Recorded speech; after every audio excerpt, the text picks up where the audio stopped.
जय भोलेनाथ। भोलेनाथ की शिवलिंग की पूजा तो बहुत से लोग करते हैं और उसमें विभिन्न प्रकार की चीजें भी चढ़ाते हैं अपनी विभिन्न प्रकार की मनोकामनाओं को पूरी करने के लिए। आज की वीडियो में हम ये जानेंगे कि शिवलिंग पर कौन सा पुष्प चढ़ाएं कि कौन सी हमारी विशेष मनोकामना पूरी हो सके। हर विशेष मनोकामना के लिए एक अलग प्रकार का फूल समर्पित किया जाता है शिवलिंग पे। आज की वीडियो में हम अलग अलग प्रकार के फूलों के बारे में जानेंगे जिसको हम शिवलिंग पर समर्पित करके अपनी विशेष मनोकामना को पूरी कर सकते हैं। वैसे भी भोलेनाथ अगर देने पे आए तो आपकी किस्मत बदल सकते हैं, आपके हाथों की रेखाएं बदल सकते हैं, आपको सब कुछ मिल सकता है। बस आप कैसे आप भोलेनाथ को बनाते हैं इस बात पर निर्भर करता है। आप कितना समर्पित रहते हैं, आप कितनी उनकी पूजा करते हैं, इस बात पर निर्भर करता है कि आपको आपकी पूजा का कौन सा फल कब मिल पाएगा।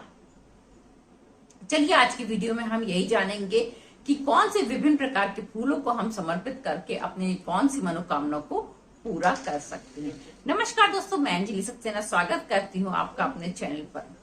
यदि नए हैं तो अंत तक बने रहिएगा। जानकारी पसंद है तो एक लाइक अवश्य कीजिएगा, मेरे चैनल को सब्सक्राइब कीजिएगा। यदि पुराने हैं तो आपका बहुत बहुत स्वागत और बहुत बहुत धन्यवाद कि आप मेरे चैनल पर दोबारा आए। चलिए जानते हैं विभिन्न प्रकार के फूलों के बारे में जिनको हम भोलेनाथ की शिवलिंग पर चढ़ा करके अपनी मनोकामना को पूरा कर सकते हैं। यदि कोई आपकी बहुत विशेष मनोकामना है जिसके पूरे होने में थोड़ा सा संदेह है परंतु कोई नामुमकिन चीज नहीं है, ऐसी कोई विशेष मनोकामना है और आप चाहते हैं कि वो आपकी पूरी हो जाए, तो आप शिवलिंग पर धतूरे का फूल समर्पित कीजिए। धतूरे का फूल जो सफेद रंग का होता है, लंबा सा फूल होता है, उसको समर्पित कीजिए। अपने घर अगर आपके लिए उपलब्ध होना थोड़ा सा कठिन है तो अपने घर के गमले में ढेर सारे धतूरे लगा लीजिए, आपको नित्य फूल मिल जाएगा। नित्य ना मिले तो कम से कम सोमवार को अवश्य मिलना चाहिए। वो चढ़ाने से कोई भी विशेष मनोकामना होती है तो वो निश्चित ही पूर्ण करते हैं भोलेनाथ। करके देखिए। अगर आपको सुख समृद्धि और वैभव चाहिए तो आप शिवलिंग पर हर श्रृंगार का फूल चढ़ाइए। हर श्रृंगार का फूल जो कि रात में खिलता है, सुबह झड़ जाता है, उसकी डंडी पीछे से ऑरेंज कलर की होती, व्हाइट कलर का फ्लावर होता है, वो आप हर श्रृंगार का फूल शिवलिंग पर चढ़ाएं। ज्यादातर ये फूल आपको दशहरे के आसपास मिलेगा। आप दशहरे से प्रारंभ करके इसको कुछ महीने लगातार चढ़ाइए तो आपकी विशेष मनोकामना पूरी हो सकती है। आपको धन में वृद्धि और वैभव में वृद्धि मिल सकती है। यदि आप पुत्र प्राप्ति की मनोकामना रखते हैं, पुत्र प्राप्ति की इच्छा रखते हैं, तो भी आप शिवलिंग पर धतूरे का फूल चढ़ाएं। इससे आपके वंश में वृद्धि होती है, आपका वंश कभी खत्म नहीं होता है। जो लोग नित्य धतूरे का फूल जब मिल जाए तब चढ़ाते रहते हैं, उनका वंश बहुत अच्छा चलता है।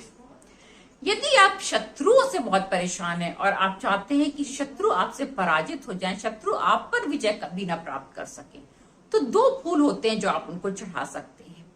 जब तक संभव हो और आपको उपलब्ध हो सके तो राई का फूल चढ़ाइए। अन्यथा आप जो है वो जो गुलहड़ का लाल फूल आता है, लाल रंग का गुलहड़, उसको चढ़ा सकते। इससे शत्रु कभी आप पर विजय प्राप्त नहीं कर सकेंगे, वो हमेशा आपसे पराजित ही होंगे, आपके रास्ते का कांटा कभी नहीं बन पाएंगे। अगर आपकी कुंडली में आयु दोष है या आपको लगता है कि ऐसा आयु में आपके कुछ कठिनाई आ रही है, कुछ मुसीबतें रास्ते में आ रही हैं, तो आप शिवलिंग पर दूर्वा चढ़ाइए। दूर्वा चढ़ाने से आपको लंबी आयु प्राप्त होगी। यदि आप किसी विशेष प्रकार के रोग से पीड़ित हैं, आप रोग से बहुत ज्यादा परेशान हैं, आपको रोग हर समय घेरे रहते हैं और आपका स्वास्थ्य बनने नहीं देते, तो आप शिवलिंग पर कनेर का फूल चढ़ाइए, पीले कनेर का फूल। इससे आपके रोग बहुत जल्दी ठीक हो जाएंगे और आप स्वस्थ हो जाएंगे। यदि आप अपने लिए अच्छा वाहन खरीदना चाहते हैं और ये कुछ रुकावटें आ रही हैं, आप नहीं खरीद पा रहे हैं, तो आप शिवलिंग पर चमेली का फूल चढ़ाइए। इससे आपको अच्छा वाहन मिलेगा, वो वाहन जो आपके लिए बहुत लकी होगा और उसको पा करके आपका जीवन भी बदल सकता है। धन प्राप्त करने के लिए आप एक फूल और चढ़ा सकते हैं शिवलिंग पे, वो है जूही का फूल। जूही का फूल चढ़ाने से आपको धन में बहुत वृद्धि मिलती है, आपका व्यापार बढ़ने लग जाता है। यदि आप किसी नौकरी के क्षेत्र में है तो आपको प्रमोशन भी मिल सकता है यदि आप जूही का फूल शिवलिंग पर चढ़ाते हैं तो। यदि आप चाहते हैं, आपकी शादी नहीं हुई है और आप चाहते हैं कि आपको सुयोग्य जीवन साथी प्राप्त हो, तो आप बेल का पुष्प चढ़ाएं। बेल का पुष्प चढ़ाने से जीवन साथी बहुत अच्छा मिलता है, जो जीवन भर आपका साथ निभाता है और आपके जीवन में खुशियां लाता है। बेल का पुष्प चढ़ाने से गृहस्थी बहुत अच्छी बनी रहती है, आपका घर गृहस्थी का सुख बहुत अच्छा बना रहता है। इसलिए जिन लोगों को ये दिक्कत हो, घर गृहस्थी के या आपस के रिश्ते की दिक्कतें हो या अच्छी नहीं बनती, उन लोगों को भी बेल का पुष्प चढ़ाना चाहिए। उससे उनका पारिवारिक जीवन जो है, वैवाहिक जीवन जो है, वो बहुत कुछ सुधर सकता है और बहुत अच्छे फल दे सकता है। ये कुछ छोटी छोटी चीजें हैं परंतु बहुत लाभदायक होती हैं। पहले के जमाने में लोग तरह तरह के बदल बदल करके फूल चढ़ाया करते थे और उपलब्ध भी हो जाते थे, क्योंकि गांव खेती थी।